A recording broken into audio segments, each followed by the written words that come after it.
শুধু তুমি দুটো জিনিস থেকে বাঁচবে যুবকরা।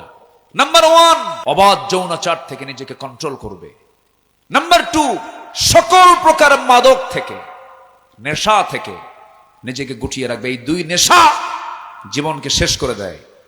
দুঃখজনক হলো সত্য, যুব মন্ত্রণালয় ছিল, পরিকল্পনার মন্ত্রণালয় ছিল, এরপরেও এই দেশে এখন বর্তমান বাংলাদেশে মাদকাসক্ত মাদক সেবীর সংখ্যা হলো 50 লাখ।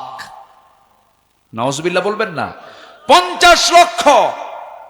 চিন্তা করুন, এই 50 লক্ষ মাদকাসক্ত যারা আছে, দেশ একটা মহামারীর দিকে চলে গেছে। এগুলো বন্ধ করবেন কেমনে? এগুলো তো অ্যাভেলেবেল করে দিয়েছিল।